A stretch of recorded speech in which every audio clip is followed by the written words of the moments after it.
And that's why it's getting hot, I can feel the heat. It's too cold, I can feel the street. I'm just trying to make it through the day, not in my head trying to feel the beat. I'm trying to feel the beat. I'm trying to feel, just wanna feel. I'm trying to feel the beat. You gotta feel the beat. I'm trying to feel the beat. I just wanna feel the beat. I'm trying to feel the beat.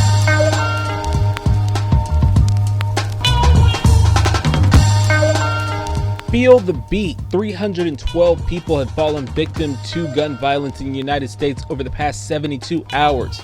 Is now a good time to talk about gun reform? The George Croom Experience, presented by Ad Closure, the secret agent of top agents. Is your home being marketed or is it just listed? Tell your agent you want Ad Closure marketing to help sell your home faster. All right, welcome back, everybody. This is George Croom. This is the George Croom Experience, and this is episode number 15, number 15, and you've been rocking with me, and I appreciate that. 15 episodes. I'm telling you right now, this has been a daily grind that I'm telling you I did not know we were going to make it to 15. And we have, and we're going to keep it rolling, and we're going to keep doing this for you. Let's pay some bills real quick. The George Croom Experience is presented by Ad Closure, the secret agent of top agents. Talk to your agent about adding Ad Closure marketing and sell your home quicker. So we're going to do it like this.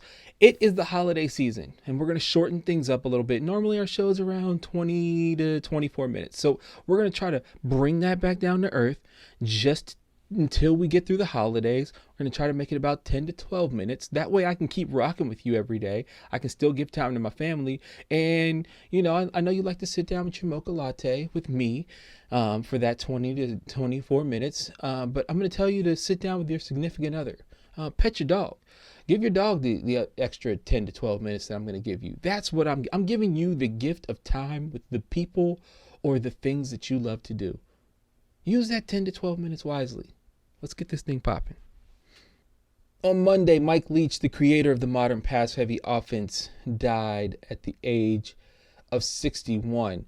And the cool thing about Mike Leach, if you don't know who Mike Leach was the current coach of Mississippi State. He had been at Texas Tech before that, Washington State before that. And Mike Leach is a really cool guy. If you look him up on the internet, look up Mike Leach interviews on the internet, and you'll find things from marriage counseling to he'll talk about, he talks about everything. There's such a wealth of things that he would just pontificate about on a football field that had nothing to do with the game of football, but it made it fun. He was a fun coach to watch. Look up Mike Leach interviews, and it's a good watch. But he never played college football. He was a lawyer before he became a college football coach, yet he was the one that revolutionized the way we look at football. When you see these offenses that are pass-heavy offenses that people are airing the ball out, throwing for 400 or 500 yards a game, receivers catching 3 touchdowns and 12, 14 passes a game, that came from Mike Leach. Before Mike Leach, that wasn't a thing. We were run-heavy, and running backs were still getting drafted into the NFL. Running backs are struggling to get drafted above the second or third round. And it's because Mike Leach came in and made quarterbacks and wide receivers relevant by creating an offense that we call the air raid.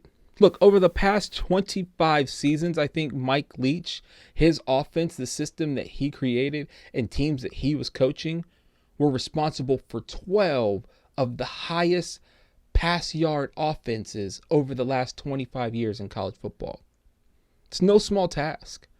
There's a lot of good coaches, a lot of good teams. And it wasn't like he was coaching at the USCs, at the Oklahomas, and those things. Mike Leach was at Mississippi State. He was at Texas Tech, and he was at Washington State. He made those schools relevant. He made those schools fun to watch. And he made kids want to go there that wanted to make it to the league, who wanted to show their talent and make it to the next level as productive offensive players that came from a spread offense, the type of offense that he created and that has spread like wildfire since he did into the pros and throughout college football. But one of the cool things about this, there's 2 things for Mike Leach. Great guy, who was an organ donor, and he donated his organs. And I'm going to ask everybody, if you are not signed up as an organ donor, please consider signing yourself up to be an organ donor. Don't take valuable things to the grave with you that you can't use, because there's lots of people that are still here on earth that could benefit from your organs when you die. And I know it's an uncomfortable thing to talk about what happens when we die, but when you die, don't take your organs with you. That's the first thing. And the second thing, his team decided that on January the 2nd, they would still play in their upcoming bowl game, the ReliaQuest Bowl. They're going to be playing against Illinois. And they said, this is what coach would want us to do. And I thought that was awesome that his players made that decision through their grieving. They were able to say that almost instantly. And that is a coach, that is a person who has left behind a legacy and an understanding of who they were. And people had a wonderful understanding of who they were, so much so that they were able to not just work through their grieving to see him in the bigger picture.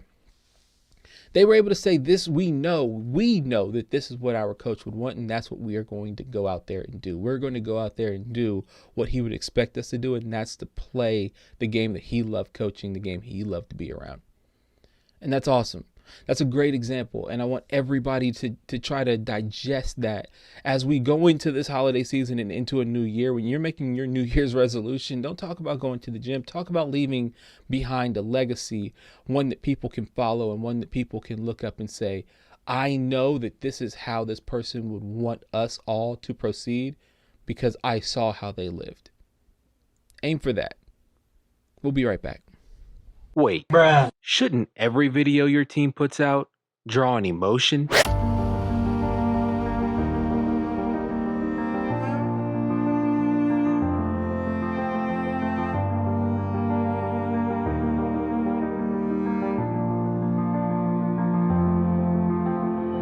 Take the viewer on a journey.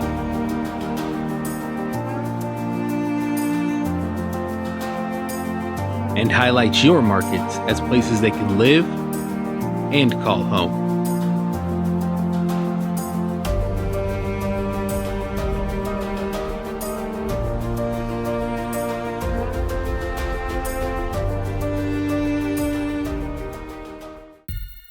G1 Commercial is a proud sponsor of the George Croom Experience.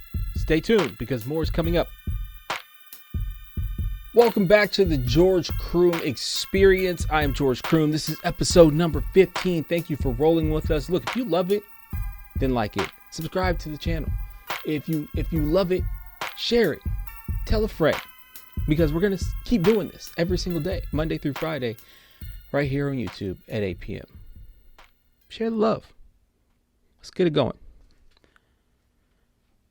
So a coalition of about a dozen advocacy groups and local officials called on Governor Larry Hogan to provide $175 million in state funds to extend the Emergency Rental Assistance Program through June 2024.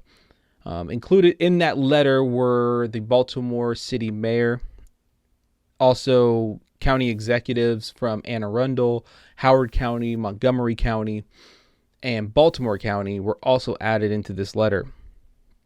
And the letter was asking that he provide this so that they could keep people from getting evicted from their homes. This is a pandemic era program that came from the federal government. The federal government, I believe, had about $46 billion allocated to renters throughout the country. Maryland got about $755 million out of that pot. They've been able to help about 82,000 households with this money and keep them in their homes since they started administering that $755 million. And their runway is running out. The runway is getting really short. Their runway is probably going to run out with this money sometime in January or February of early 2023.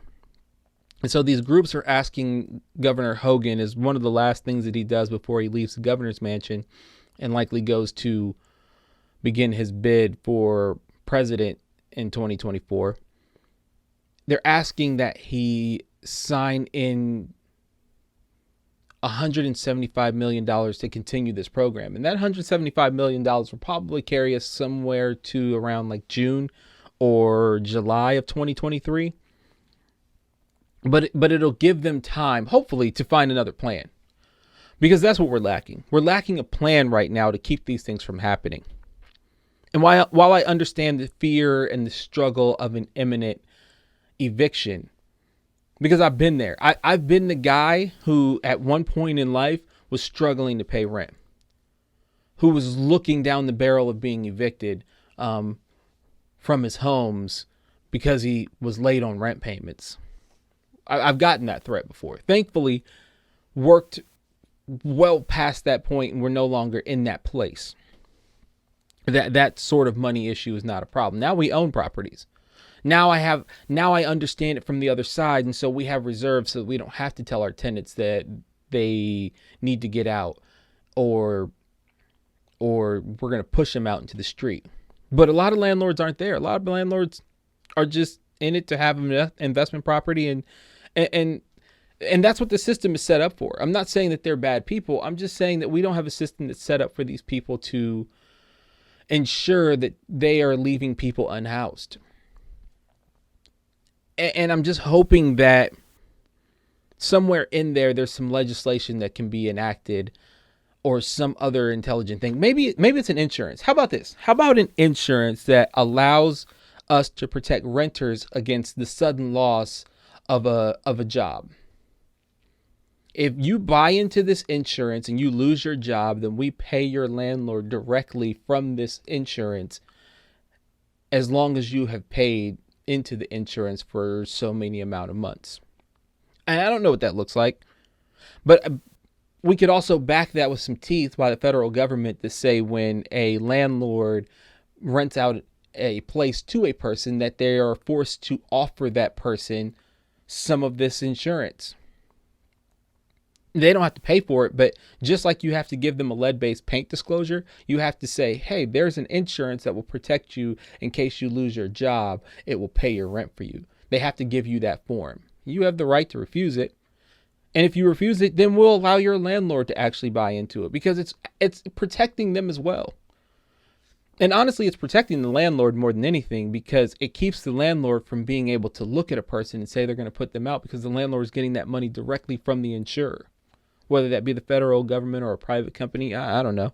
But we should have some sort of program so that we don't have to continue going into this place where people lose their job and now they're struggling and worried about whether or not they're going to be put out onto the street.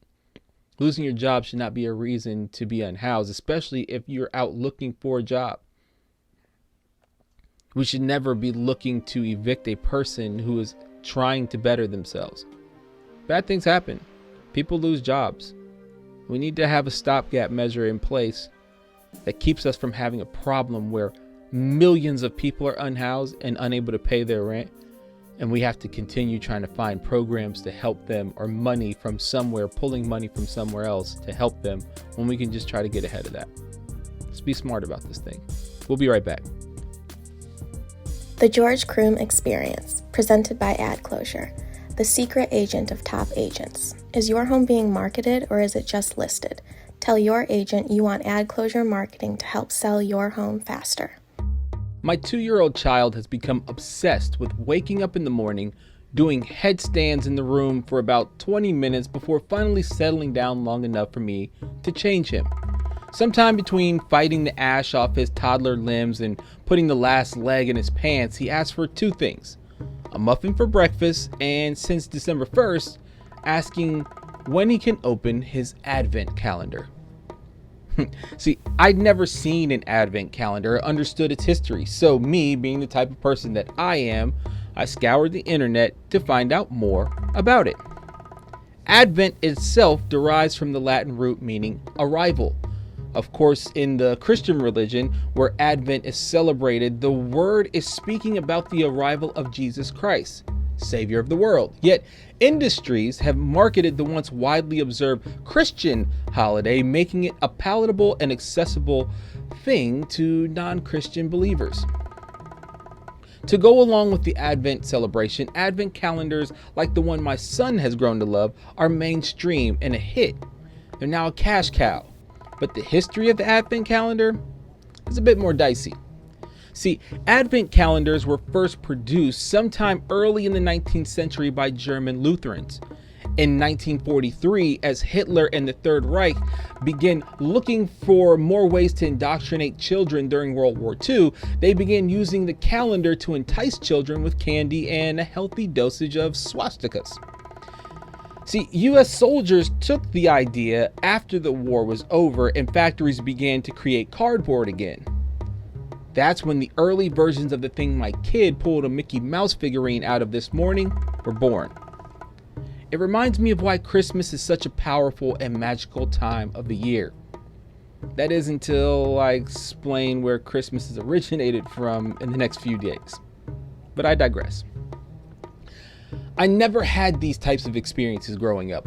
We were too broke to afford advent calendars and Elf on the Shelf dolls. By the way, my child has already found a way to kill our Elf on the Shelf and hide his body. We haven't seen it in days, and although I did find a foot somewhere, I still don't know where the body is. But I wouldn't trade these memories for the world, and I'm grateful that the universe chose me to create them with the loved ones that I have. Even if I still don't fully understand the Advent calendar. But those loved ones now include you too. Be good to each other. I'll see you tomorrow.